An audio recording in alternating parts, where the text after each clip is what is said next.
Welcome, everyone. I want to thank you all for coming. My name is Linda Coulter-Burge. I am an entrepreneur in community for beautiful Florence, Oregon with RAIN. And I'm going to give a real quick introduction of what RAIN is. I want to thank you for joining us for something that's near and dear to my heart, which is helping people with stress in a very practical way. It's part of our mental health series coming up. So to get started, I want to talk to you about RAIN for a minute. And I will share my screen with you. So RAIN has been around since, Ariel, help me. I've forgotten how long. 6 years, 2015, yeah. 2015. And I was introduced to it about 3.5 years ago when I moved to Florence. I was part of one of their first groups for startups, a startup weekend. And Ariel, who I just spoke to, is one of our venture catalysts. And what RAIN does is that we help create innovation within our communities. We help foster and support them. My name again is Linda Coulter-Burge. I want to let you know that we also have someone on our call that is Elaine McMillan. She is also an entrepreneur in community for Florence. And when we talk about RAIN, it is an organization that has been around again for 6 years. And we create entrepreneurial communities. And what that means is we help create the structure and support for entrepreneurs, startups to grow. We also help support businesses that are already there, but are needing some additional help for growth or having problems while they're in business and they need some additional help and support. We're there to do that along that cycle. Things to know about RAIN is that we are invited to the different communities, and we're throughout Oregon, and we're growing constantly, and hopefully we'll be across the country. And so we even have someone in Germany that has been there supporting us. We don't try to shit on people. We don't tell them what to do, but we do offer different advice and support for them to help entrepreneurs understand their options. And for me, that's really important. It is the whole infrastructure to help support. And the neatest part is that everyone in this organization is an entrepreneur. So we know what you're going through. And we help in, again, a lot of different ways, mentoring, workshops, which are like today. We also help with setting you up with understanding what you need to do to get capital and making those connections. We also advocate at the government level, and we help with workforce. So we connect entrepreneurs with people, programs, the physical assets, and the capital that they need. And it's all through building partnerships. We want to stay connected, and we want you to stay connected with your community. That's what we're all about. So we want to also thank everyone, including our funders. And here is our funding sources. Some of them are major ones. And with this, I will turn it over to, let me start. I hit the wrong button. I will turn it over to Laura, who I will also introduce. Sorry, it is so hot in my room right now. I can't even think straight. So Laura Jaramillo, did I get that right, Laura? You got it. Okay, is a self-love wellness advocate. She's a licensed clinical professional counselor and registered Hatha and Kundalini yoga teacher. She's been working in the field of counseling since 2006, and she's found a passion for working with individuals to help change their behaviors, which then in turn helps them to change their thought processes and perspective in life.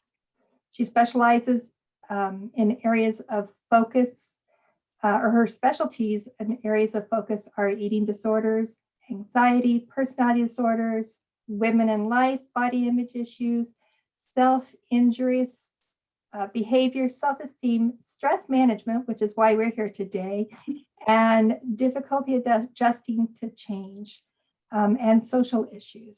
She currently has her own practice working with individuals to increase their self-esteem and their self-worth through many different modalities. And as a clinician, she meets you where you are and listens to hear you and your specific needs, and where you want to be emotionally and mentally. Laura welcomes you into her safe space to be heard and seen. Welcome, Laura.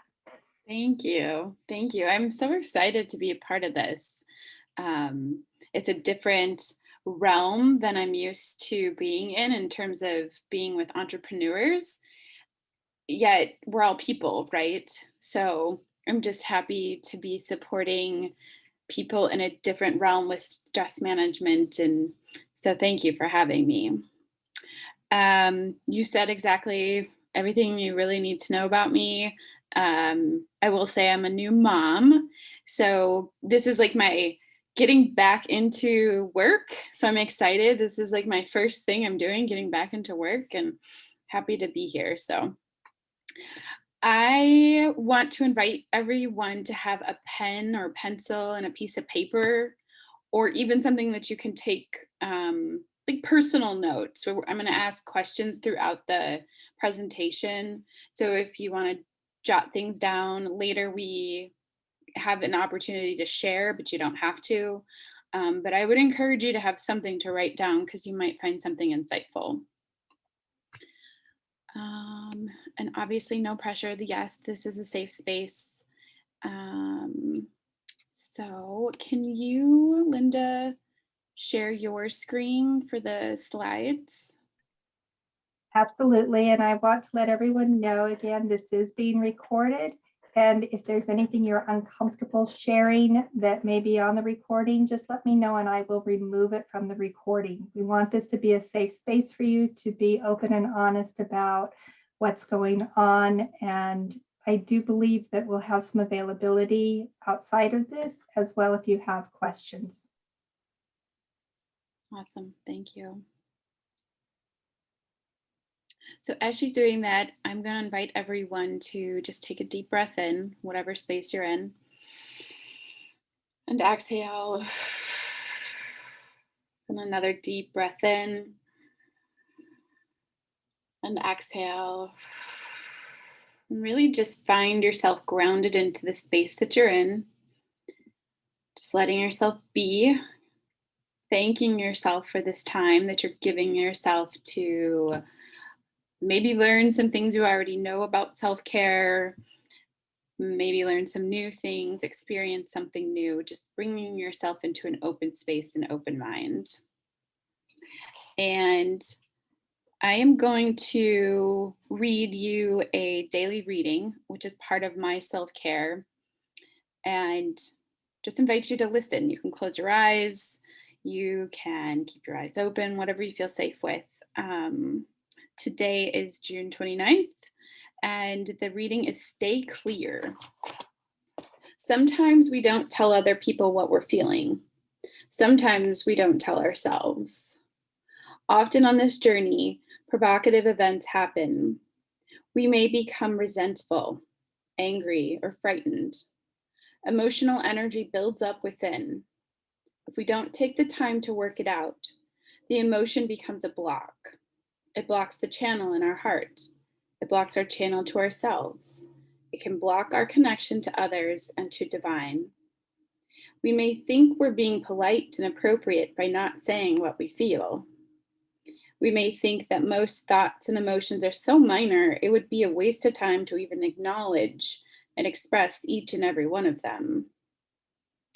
It's true that some aren't worth mentioning, but many are. We need to take time to feel and release the thoughts and beliefs that are important to us. Is a relationship blocked? Are we feeling something we're unable to discuss? the feeling won't disappear. The energy of the unexpressed feeling will be present, blocking our connection until we take the time to get it out. And I'm going to read that one more time because I think that's pretty profound and invite you to think about if there's any of that kind of block in your life.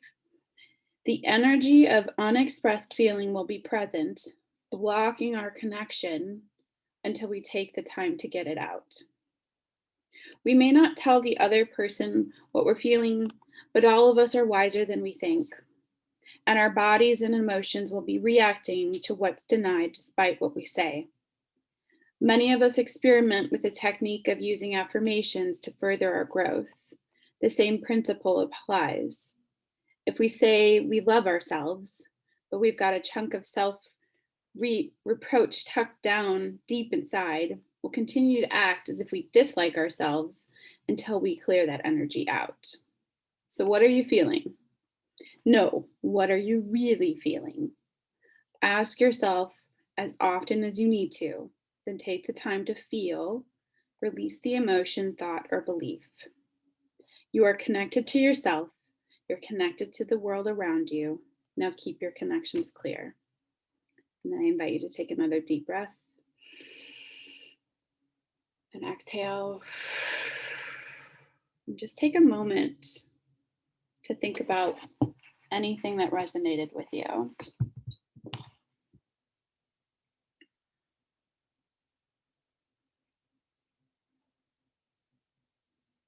And maybe even take a moment to write a bullet point down or something that just stood out to you.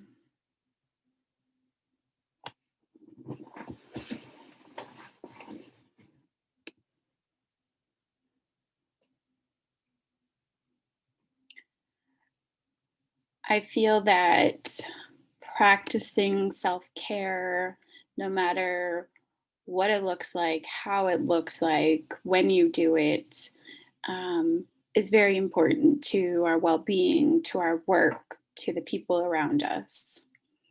So that is one tool. At the end, I'll ask, what's in your toolbox, or what can you add to your toolbox of self-care? That's one tool, is a daily reading, a daily meditation, just something, even if it was a quote, to just meditate on.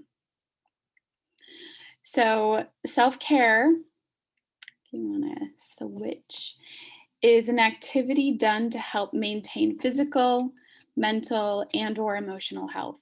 Practicing self-care can be simple over time and have a very significant impact on one's overall health. Can we go to the next slide? Yeah, perfect. So stop and ask yourself why. Why self-care, or why are you not self-caring, or why does that word or sentence or statement bother you if it does? And just really ask yourself why. I self-care within my work. Some ways that I self-care are setting a boundary with my cell phone. I have cell phone hours. I know that Linda had mentioned that to me. I think she said somebody did recently. They do the same thing. But I had to get a different cell phone just because I needed that boundary for myself. And I wasn't able to do it with just one cell phone. I respond to emails during business hours that I created for myself, which are sometimes hard to hold to. I always have snacks with me, whether it's clementines or granola bars. I always have snacks so that I'm always fueled and have that energy.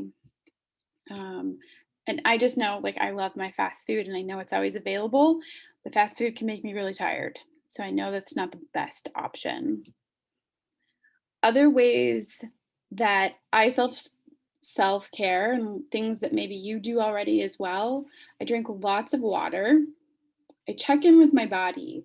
And that was something that the reading spoke about, was like just checking in with yourself. Like, how am I really feeling? Am I drinking more caffeine because I'm really exhausted? Am I feeling energized? Do I feel great? But also checking in with those emotions and being honest with yourself. I do a lot of walking. I do a lot of yoga in between sessions. And yoga meaning like just stretching, just whatever kind of stretching it is, just to move some energy through my body. And then I have an accountability partner who is also a counselor, a therapist, who we talk very often, and we'll talk about our hours that we are either going over or not, not keeping our boundaries of how many people we're seeing that day.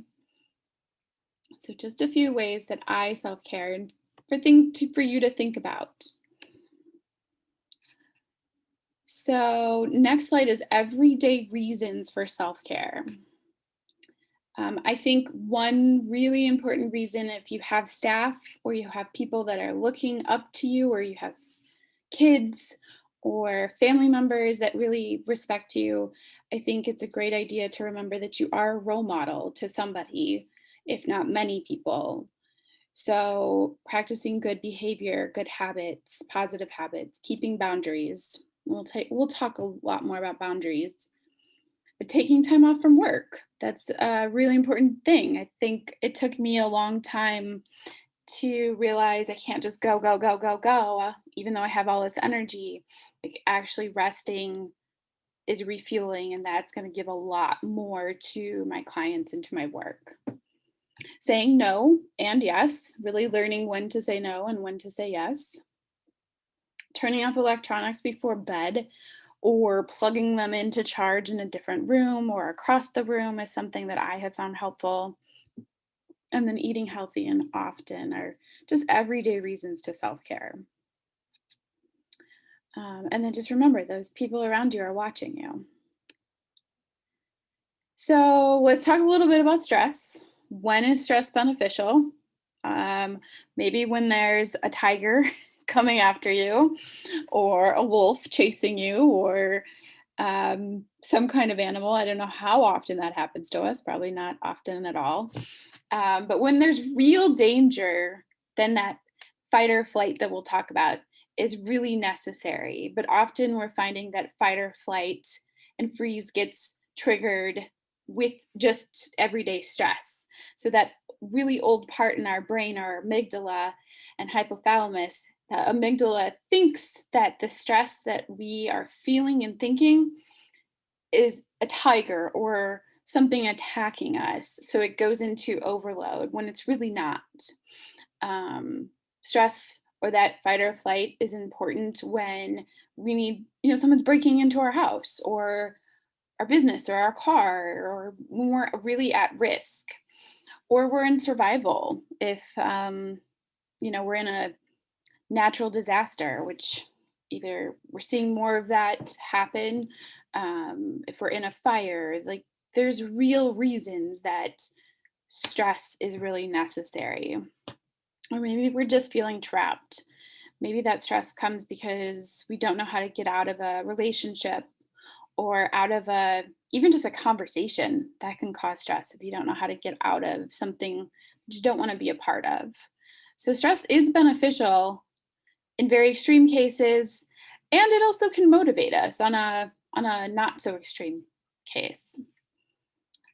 Why else is stress beneficial? It can help us meet our needs and create the life that we really want to live. So Maslow's hierarchy of needs, to me, it's so familiar. So I am going to not assume that you guys don't know what it is. But Maslow's hierarchy of needs is a theory that at the very bottom are our biological basic needs: air, food, shelter, safety, sex, just basic things that we need. We have to have those met in order to survive. If we're not getting those met, our stress level is already high, or if there's fear that those aren't going to be met. And then you move to the next level, which is more of some stability of your finances, of your job,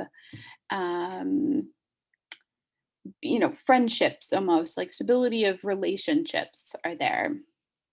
And then you move your way up. work, family, love, belonging, trust, intimacy, all things that go a little bit deeper. And then you move into the higher part of the Maslow's needs. And this is where you can become a little bit more, when all of those needs on the bottom are met, you can move into exploring more of maybe your spiritual growth, or diving in a little bit deeper into whatever practice that you're doing. But really, that bottom part is really important to help manage our stress, that we need all of those things met most of the time. So, one thing to think about is, how are you communicating your needs? How are you? So, it's something to write down, or even just ask yourself right now. Those needs that are there, how are you communicating them to yourself? How are you communicating them to your friends? How do you communicate them to your family and or your partner? And just really being honest with yourself. Like, are my basic needs met? Sometimes we go way too long without eating because we're working so hard and getting stuff done and feel really great. But did we sit down and actually eat a meal or have some snacks throughout the day? Just really being honest with yourself about your needs to help decrease your stress levels. The next slide is types of responses. So I've already touched on the fight or flight response, but I thought this picture, I'm just going to give you a little bit to just kind of take it in, and there's a lot there. So it helps to understand how you and those around you deal with stress. I think that's a really important piece that Linda and I talked about, that how you respond to stress is really important, but how your colleagues, how your staff, how the people that you're working with, your customers, even your family, how do they respond to stress? Like, you being able to observe that and see that is important. So let's look just first at the blue arrows. So we've got engaged, disengaged, going up and down, and then left to right, repel, and attract.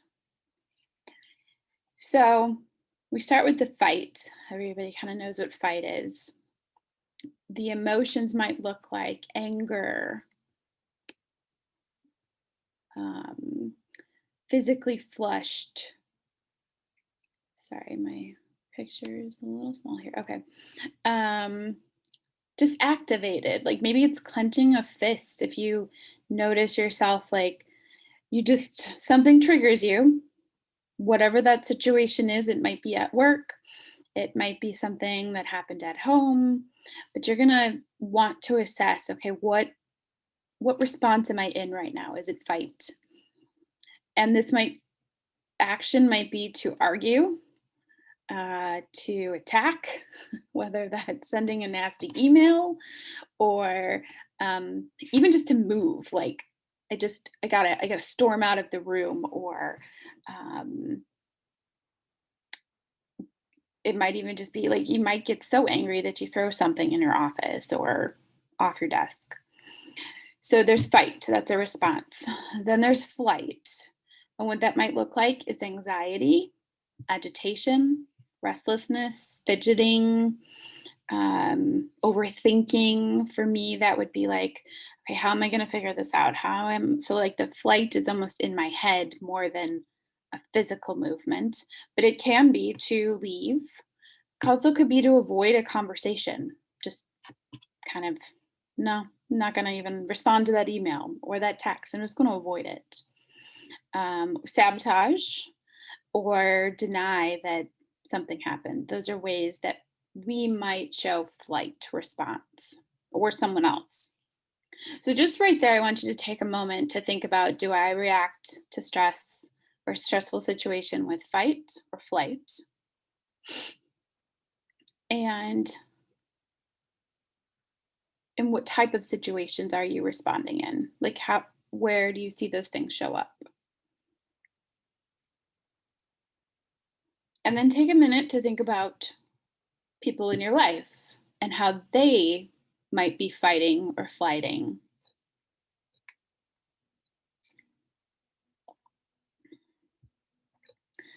So then we have the other two that are not so common. I think freeze is a little more known and common, or we shut down. That might look like spacing out, not talking, poor eye contact. I don't know if you've ever been in conversation with someone that's confronting and they end up looking down or away. That might be really them like shutting down. Heavy, not heavy breathing, holding their breath. They kind of like that look of like, oh gosh, or deer in the headlights, that kind of look.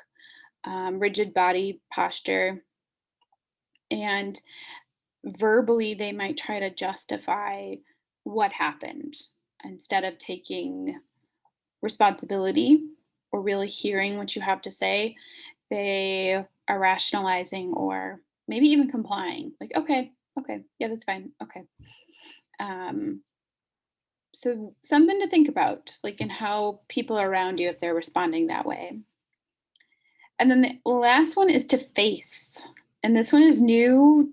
I really think in the whole world of thinking about stress responses, looks like connected, having eye contact, leaning in, speaking up, setting boundaries, and sharing the opinion that you have. So really just facing the issue or the stress head on with I would say with integrity, with composure. The other ones all involve a lot of the emotions that are triggered, and the face is where you can center yourself and be able to take it on. So my experience is if I practice my self-care or I do something for 5 minutes before I deal with that confrontation, which we'll talk about some ways to do something for 5 minutes to be able to then face the situation, I can go into the situation much calmer and without all the emotions. I had a question, Laura. Yeah, This is Linda. So can you move from one response to another during a situation, or have one response in one type of situation and a different response in another type of situation? I absolutely. I think that our brains are set where we have automatic responses. So you might find yourself automatically responding with fight most often, but there might be a situation where so maybe you respond with fight in places that you feel most comfortable. Maybe you're in charge, maybe it's at home, but in a situation at the airport where something doesn't go right, maybe you just freeze and you're like, well, I don't know what to do because you're not as comfortable in that situation. So the automatic thoughts and reactions can change depending on your situation and where you're at and who you're with, for sure. I think you asked me a twofold question. Was that what was the did that answer your question? Yeah, I think mine was, I think for me, I will sometimes go through phases and start out with one. And then if it continues on, I'll shift to a different one. Do And you if it find continues yourself on, I might even shift to another one. It's like my default. And then if I catch it, try to shift. And if I don't, it will progress into different ways of dealing with the stress. do you oh, did we just lose her?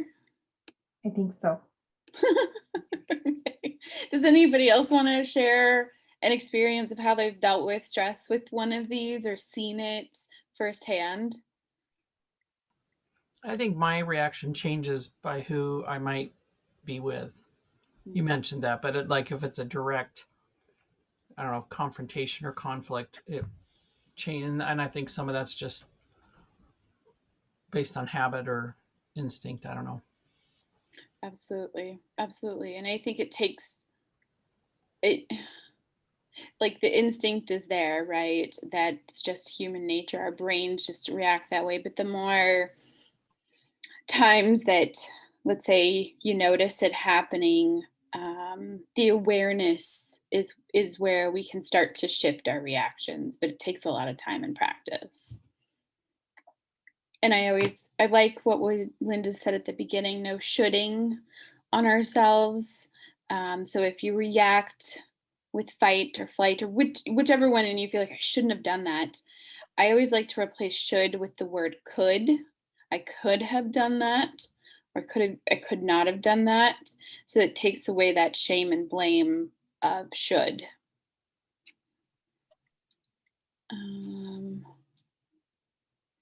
Ariel, do you have access to move the slide to the next slide? Oh, Linda's back. Oh, there you are. So what if we don't self-care? What if we don't manage that stress? Stress, like we just talked about, stress can come up. Burnout, which I think these are all hot topic words. Compassion fatigue can happen, and vicarious trauma. So we're going to first talk about burnout, which I think is most popular. State of emotional, mental, physical exhaustion caused by excessive or prolonged stress. So are you feeling burnt out? Is the first question. And or have you ever felt burnt out? Does anybody have an experience of feeling burnt out that they want to share? I would say just job oriented, depending on the job. Okay. I don't feel that way now, but I have in the past. Yeah.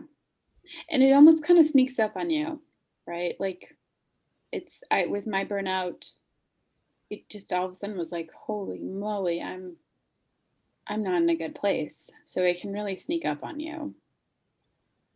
I think my burnout shows up in disengagement. I actually tell people I'll go in my cave, tell my friends, if I don't come out of my cave in X amount of time, come get me, because I'll just withdraw when I burn out. Yeah. Okay. Very good.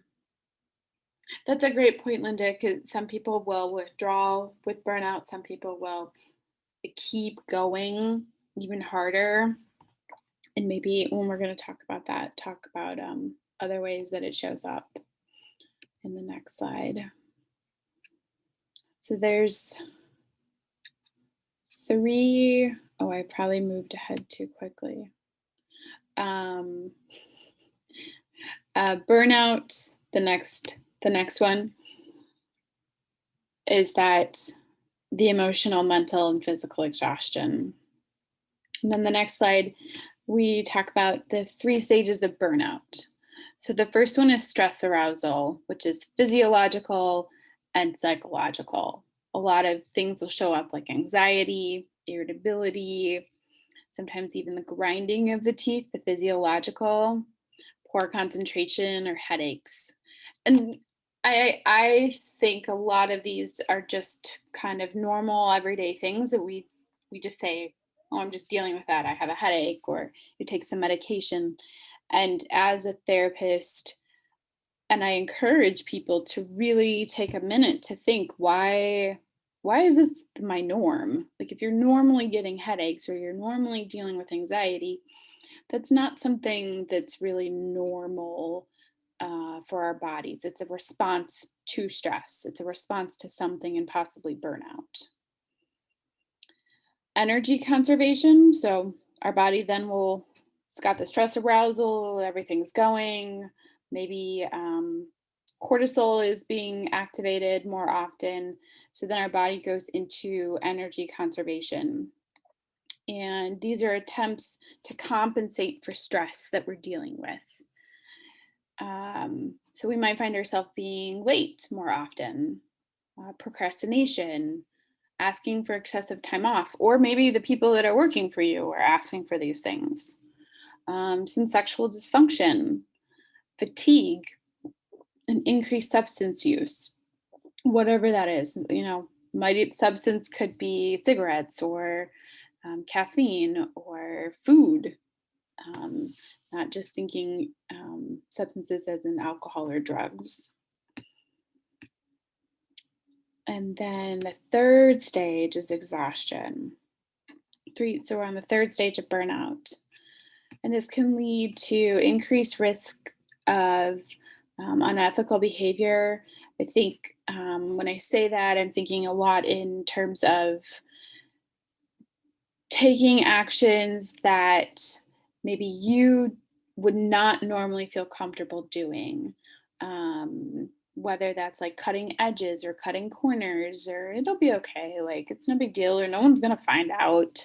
When I say unethical behavior, things like that.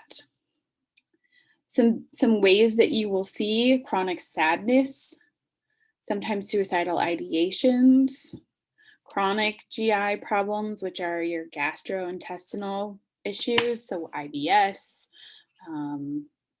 a lot of stomach pains. I think a lot of people forget, at least I see it, that your gut is so directly connected to your head. So if this is not going well up here, you're going to see a lot of stomach issues show up. So if somebody in your family or someone that's working for you is having a lot of stomach issues, that's like a big red sign that their stress level is probably really high. And then social isolation, which is something that Linda talked about.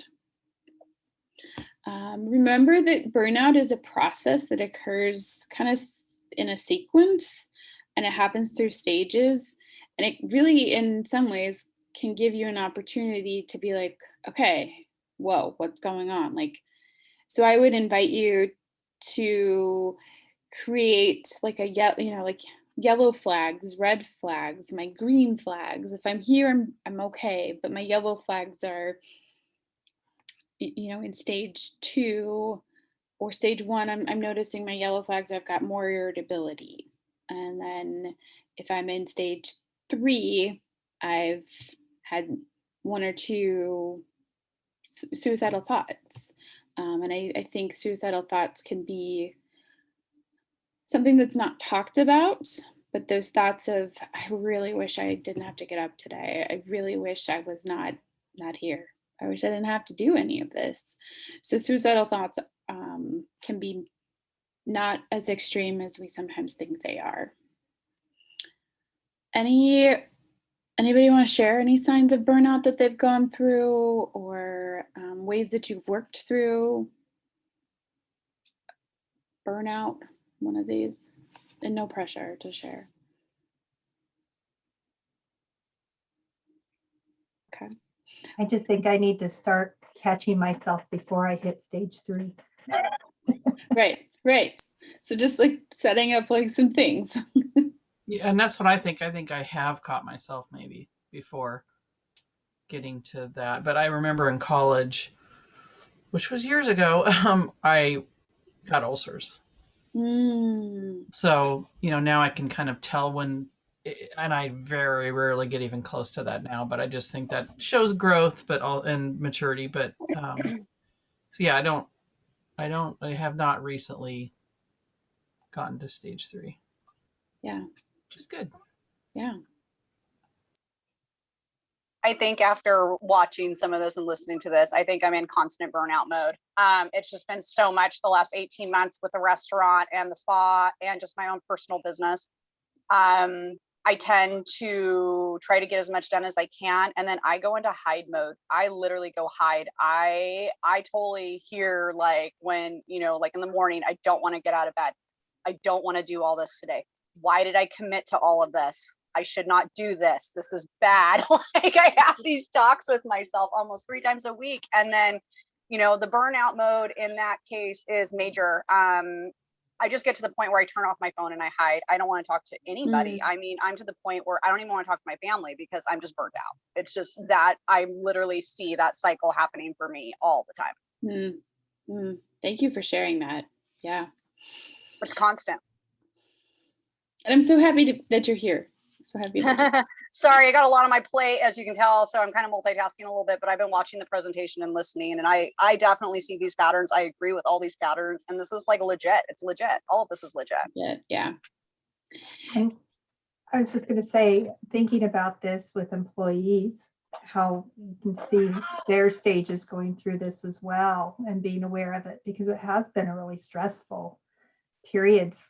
Just normally they have stresses, but to go through this past year, I think that it's created a whole different level of stress for people. Absolutely. And our clients, our customers.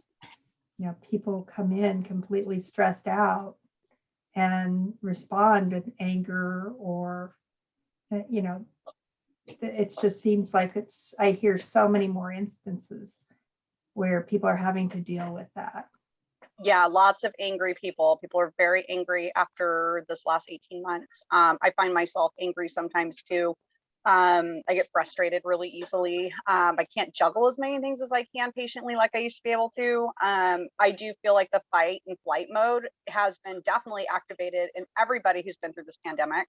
I definitely think that it's hard to turn that off once that starts, and just being aware of that and you know, thinking every day, okay, you have a choice. You know, I always tell myself you have a choice. So, and then one day in the bathroom at the restaurant, I wrote on the wall in Sharpie, I was like, it's your choice whether or not your day's an adventure or an ordeal. So choose wisely. I love that, Elaine. I love that.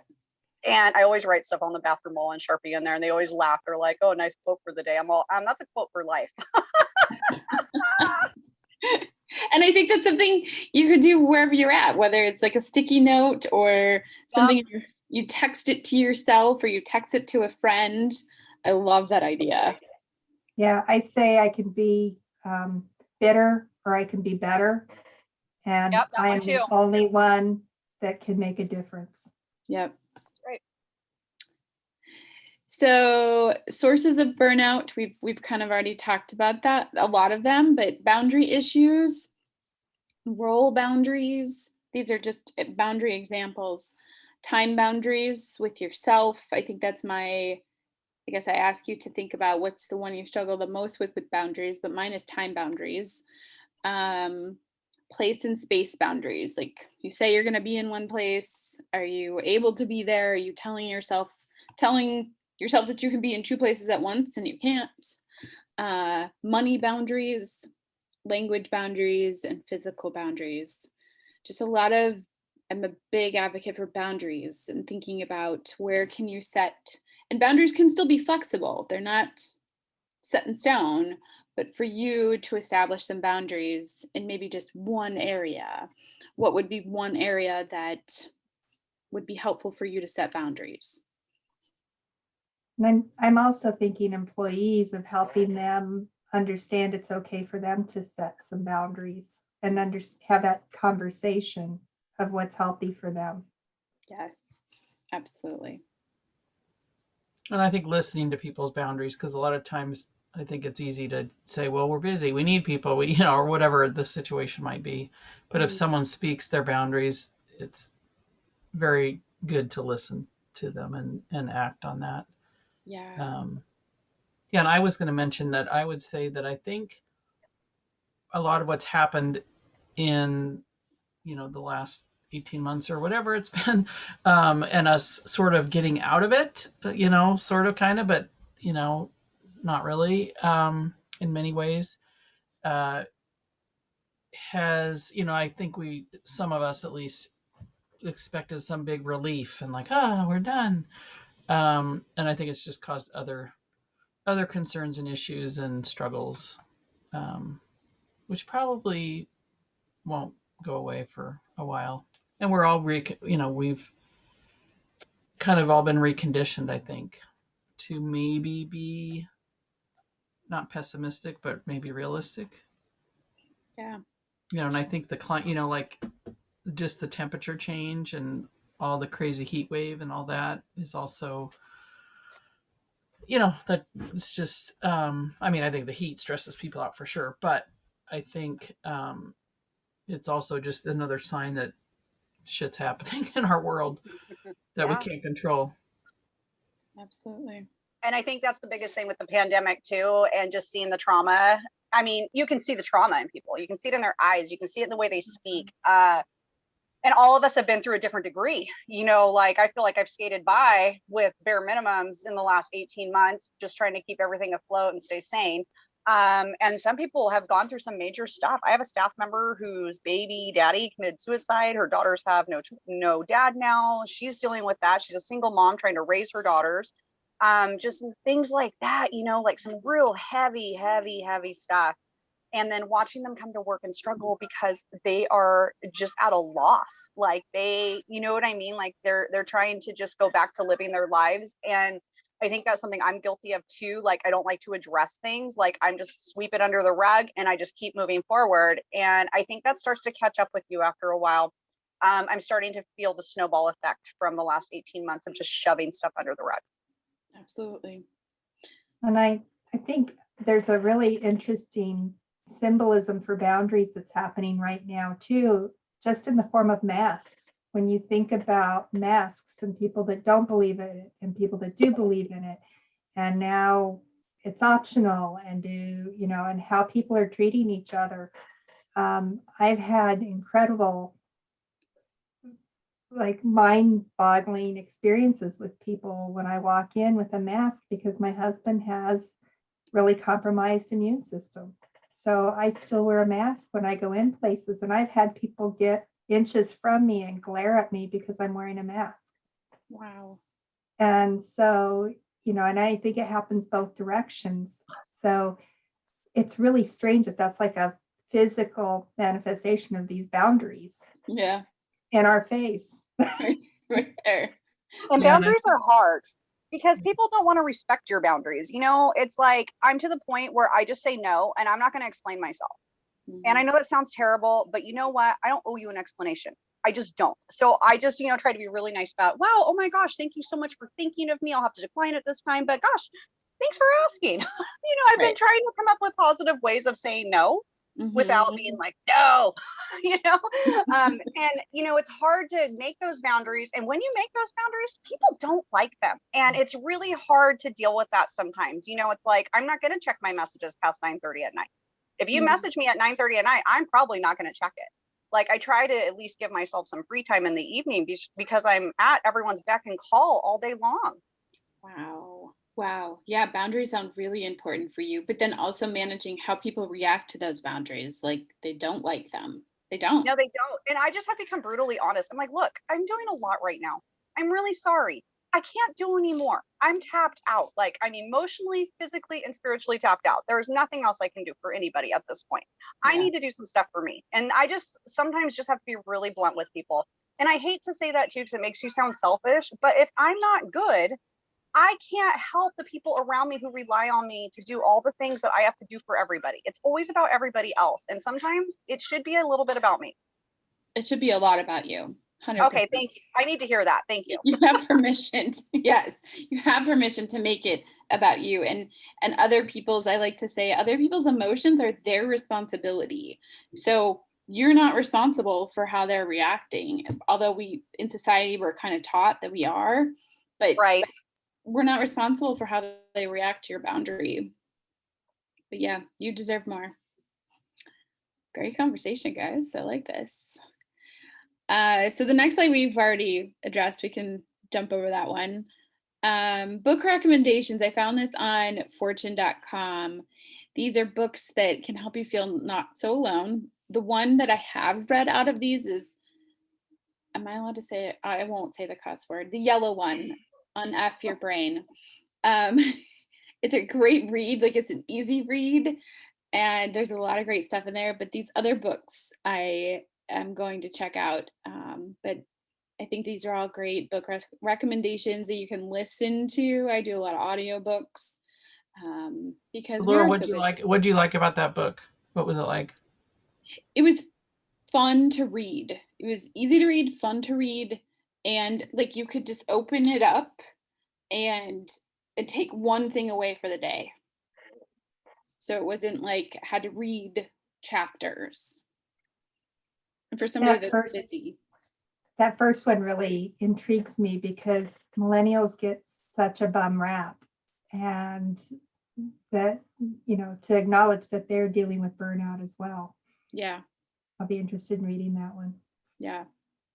Yeah, that's one thing that you brought that up, reminded me of my kids, they're both, I think my daughter might be on the cusp, but they're almost 24 and 26. And my kids, they set the best boundaries. I mean, way better than I do. And it's just interesting. Like, I don't know if they got that from seeing me be crazy or do too much. Seriously, I don't know where they got it. I don't know if it's their generation. I mean, they literally will say no. They will explain that they've got too much going on, or if they, like, my daughter always wants to be home a day before she has to go to work for a vacation or whatever. And I'm always like, whatever. I mean, I would like drive into town and go to work, I started a brand new job the day I came back from India. That was a mistake. But their attitude is much more, I won't say better, but healthier than at least mine is, or my generation, especially women. I think we push ourselves a lot if we're driven women, and like we can do everything and we're supposed to. Yeah. And I think we also come from a generation of people pleasing. I'll speak for myself, but we're supposed to do the right thing, be there to support everybody, put yourself last, right? That's kind of what I grew up with as a people pleaser. And what I appreciate about generations now coming in are that they've kind of seen the BS that's going on in society and are choosing something different. And I honestly think that's great. But it means understanding generational differences when you're communicating with them. Yeah, absolutely. Thinking about the people that you're working with or have working Yeah. for you. Yeah. So the next type of, we said reasons to self-care, compassion fatigue is something that can happen very, it's a more rapid onset where burnout kind of merges over time and can sneak up on us if we don't know our yellow flags, our red flags. The great thing about compassion fatigue, though, is that there's a quicker recovery time, but it's a condition where we have like a gradual lessening of compassion for the people around us, for ourselves even. So it's like where you might have compassion for somebody who calls into work late, but over time they keep calling in like, oh, that's enough. Or they have a story about their family that there's a lot going on. Like, you have a lot of compassion in the beginning, but especially this year with everything that's happened, our compassion, the ability to have compassion, has probably dwindled because so much has been going on in this world.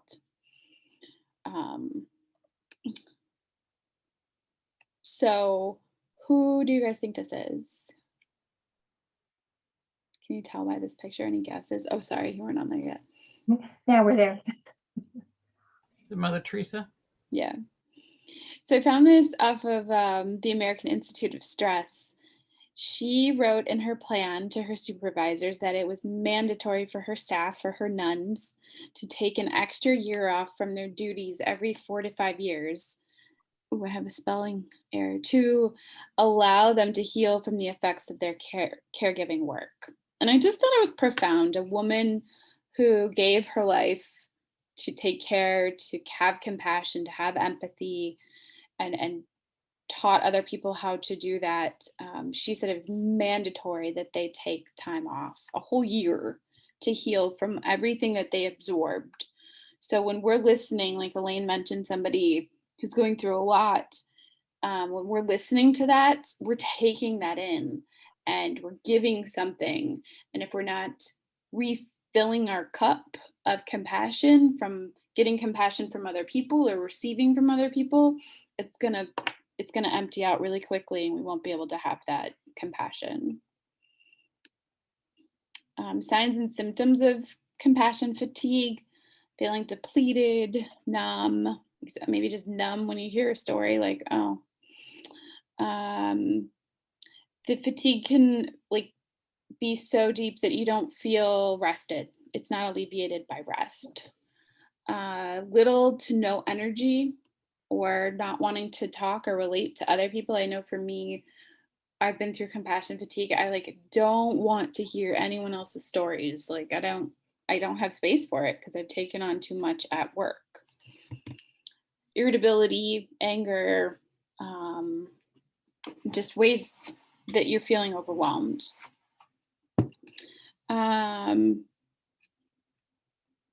Okay. Any I was thoughts? just gonna say, I think that I tend to have that more with people closer to me than Mhm. professionally.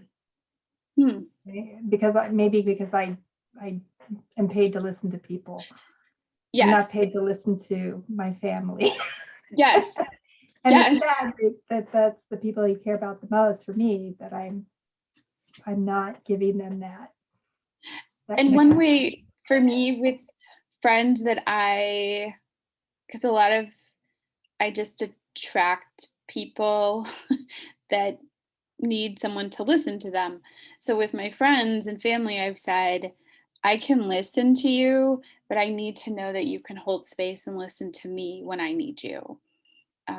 Or even just saying, I don't have space for this right now. I love you, but I don't. And just being very honest. The next slide is really just more of a diagram of how compassion fatigue can happen. There's exposure to suffering. You might have concern for someone. Really, I mean, we're giving people, if we're in a helping field, or I think, like you said, a lot of women have a lot, I would expect, have a lot more compassion fatigue. We have empathy that we give, and there's a sense of satisfaction for giving that to somebody. But then detachment can happen, and then the stress that we're experiencing is already there. Maybe there's some traumatic memories that come up while we're listening to someone and their stories, and then eventually we get to compassion fatigue. So just making sure you take time off, understand that it's normal, maybe find a therapist, or someone that you can trust to hold space for you. I don't know how frustrating it can be for you, but when I call somebody and I just need to talk and have someone listen, and they're like, oh yeah, and then they reflect back with their story or what they've been going through. Sometimes we just really need someone just to listen, and that's it.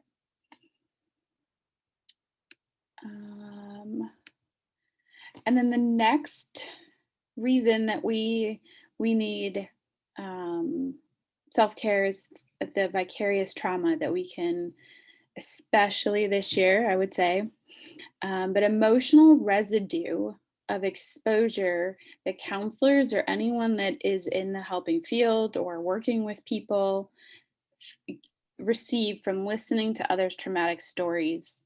And then they become a witness to the pain, the trauma, any other emotions that that person endured.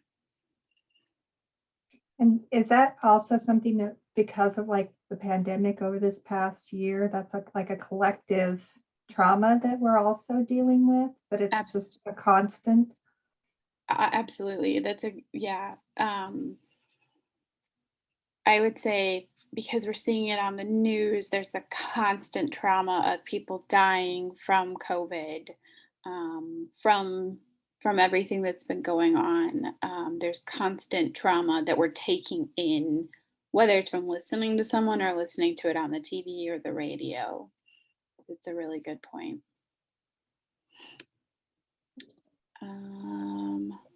Signs and symptoms: having difficulty talking about your own feelings because there's just no space within you to share your own. All the space is taken up by someone else's. Diminished joy, feeling trapped, feeling hopeless. Some other things that Negative self-talk, I think, is one I really wanted to point out. Just noticing your negative self-talk, has it increased? You might see avoidance of job responsibilities. And these, again, might be things that people at work are doing. So take notice to that, of their behaviors.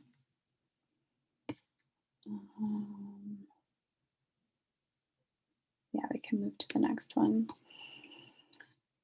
So just thinking about your work habits and what your work habits are and what your employees' work habits are, or your kids' work habits. Remember, people don't quit their jobs, they quit their bosses. Someone said that to me recently, and I thought that was pretty profound. Usually, like if you leave a job, you don't typically go into a different field. Like you're leaving because of the people you work with. So what are your current work habits? On the next slide, we talk about unconscious or repetitive acts. Are you waking up early, staying up late to check your email? Are you extending your hours to fit their needs and forgetting about your needs? Are you eating at your desk or in between customers or on the go? Are you scheduling things back to back because you're trying to fit things in, and even if you had in your schedule, take a break, are you scheduling over that? Are you consuming more or less food, more alcohol, smoking, things like that? Any thoughts about anything that you're doing there that is showing up that you're like, I've been known to schedule things too tight. And then what does it do to your stress level? Well, if you're trying to drive somewhere or you're trying to, get off of a call and go to the next one, then it just, just agitates you, when it's just a normal situation that wouldn't normally bother you. And I am eating an apple right now. So that's the other thing is I don't eat, or I've been really good though about just having healthy snacks. So in the past, I would have just gone and grabbed something quick, like even at a coffee kiosk and grab a muffin or whatever instead of, but now I'm way better at that now. But, and then I don't feel like I'm as prepared or in the right headspace if I'm rushing somewhere. That's a really good point, because you're like, oh my God, I'm going to be late. Gone off the last thing you just did. Yeah. Yep. That's a great point. So ways to, just think about intentional acts for your current work habits. Maybe you intentionally schedule lunch with somebody so that you can't skip over your lunch, and sitting down is a mindful way of being present. Scheduling breaks within your day. Maybe you schedule those breaks with somebody else. Packing lunch, like Laura talked about, that's great. Snacks. Schedule time at the end of the day to close out any unfinished emails. Maybe you just, okay, the last hour, I'm not going to connect with anyone. I'm going to shut down my phone. I'm just going to make sure I get everything closed up and have closure for the day. And then maybe think about creating a daily habit for yourself, whether it's a daily reading, a daily quote, just setting something that's daily that you do that is self-care oriented. Benefits of self-care: higher self-efficiency and productivity, not just for yourself, but for the people around you. It can help retain staff, decrease turnover. I worked at a college for my internship, and they encourage self-care like I've never experienced. I mean, they talked about it. They encourage taking time off. So there wasn't even like a fear of calling in. It was, no, if you need the day off, it's okay. We respect that. And it just made work a lot easier. There was never any dread about going to work. Can reduce burnout, compassion fatigue, and overall job satisfaction and work-life balance. Ideas for self-care, we've kind of gone over quite a few throughout it, but maybe some new ones or things to just touch on again. Turn your phone on silent or airplane mode. Has anybody ever used the airplane mode? That one's really helpful. Drive to work with relaxing music. Movement, like even just getting up from your desk where you're at, and standing up and sitting down. Whatever kind of movement you can get to move the energy within you. Some breathing techniques we'll talk about in a minute. Maybe take a social media break. Maybe for half the day you're not on social media. Drink more water and set those boundaries. Any other ideas for self-care that maybe you've done that I haven't mentioned that you found really helpful?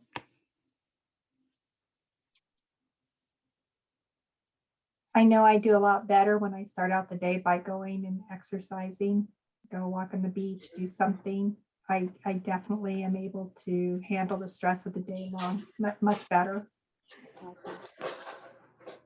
Getting off the cell phone, Just like just turning it off, throwing it in the closet. I don't know. These are all things I've really done. I'm like, no more. Perfect. Okay. So in the moment, if you just need something in the moment, one of the, I think, things that we forget most often is just to breathe. Just take that breath, and it doesn't even have to be that exaggerated. But if you do breathe, something to consider, you breathe in, and then as you exhale, hold the exhale out longer. So like when you think of anxiety, when somebody's having a panic attack, and the air is up here. So when you take a deep breath in, great, but exhale and hold it out longer. Do the exhale just like 2 counts longer. So if you inhale for 4, exhale for 6. In the moment, you can do 5, 4, 3, 2, 1. And I'm going to walk you guys through it. It'll take maybe less than 90 seconds. So first, just take a deep breath in, exhale, and we're going to use all of our senses. I would like you to notice 5 things that you see. And just notice the 5 things, but be curious about those 5 things. Like,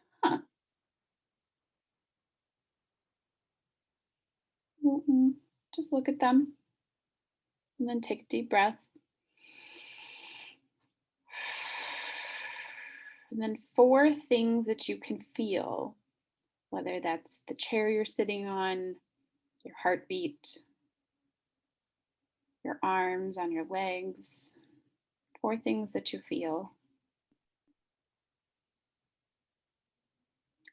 And then take a deep breath.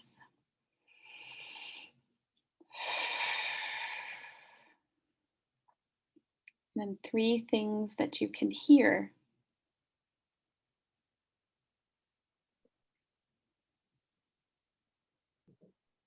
And take a deep breath.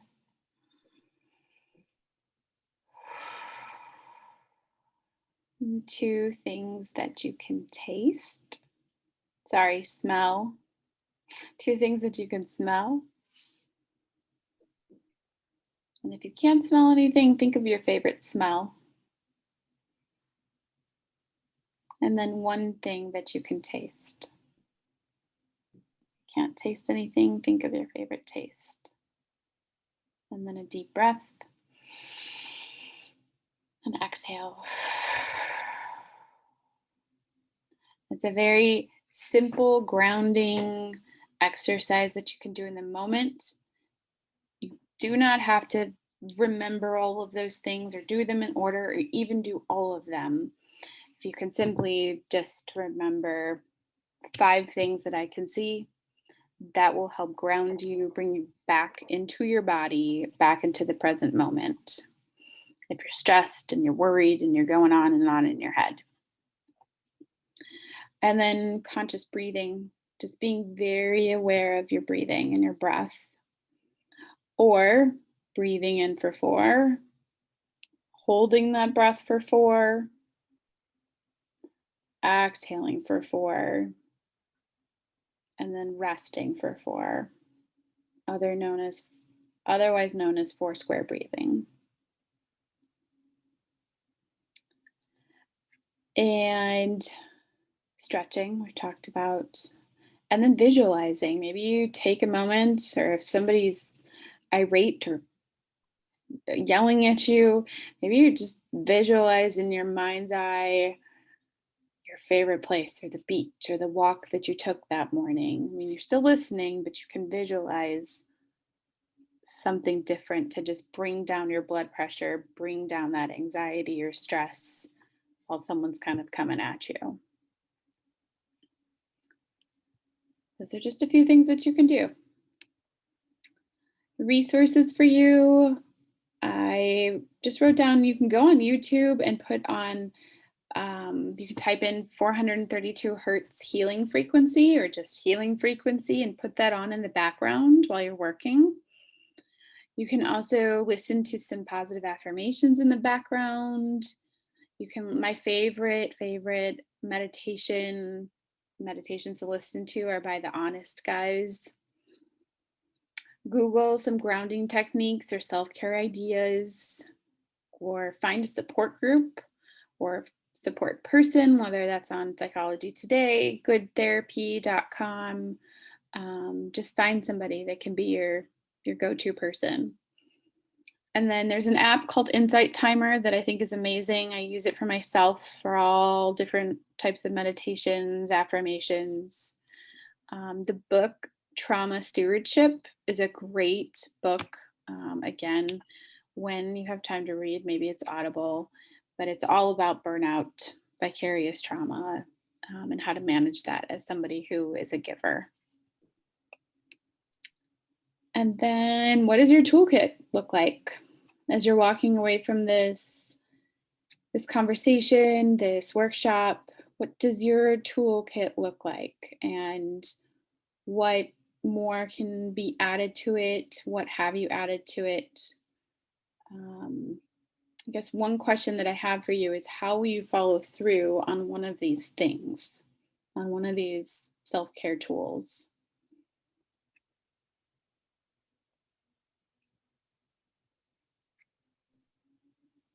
I really like the 5, 4, 3, 2, 1 exercise. Awesome. It was fast and it took me out of my head, which sometimes in meditation I still go in my head. Mm-hmm. So Awesome. Do you mind moving to the next slide? There we go.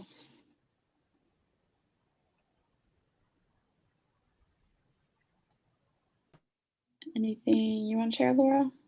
Yeah, the one about the senses remind me of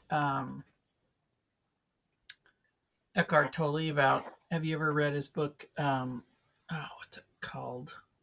Something about Be here being now. present. Being It's not that, but let me hear something about being present. Let me look it up.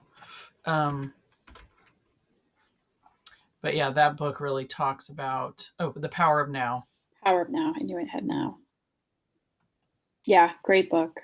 He's kind of an odd dude, but his message and his tools are good.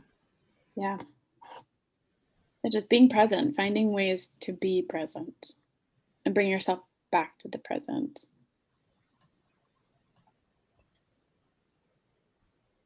I listen to him if I can't go to sleep, I have to admit.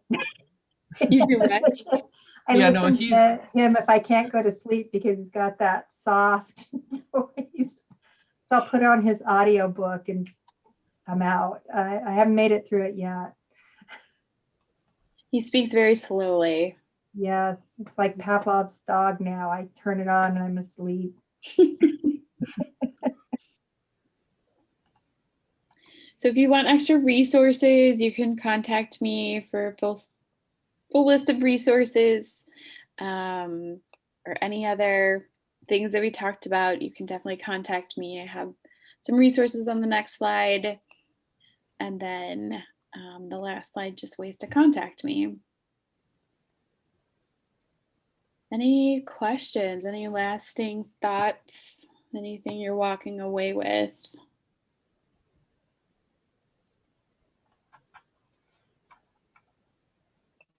I just really appreciate some of these as reminders, but also new information for me on really understanding the path and the cycles as it builds so that I can maybe hit it sooner.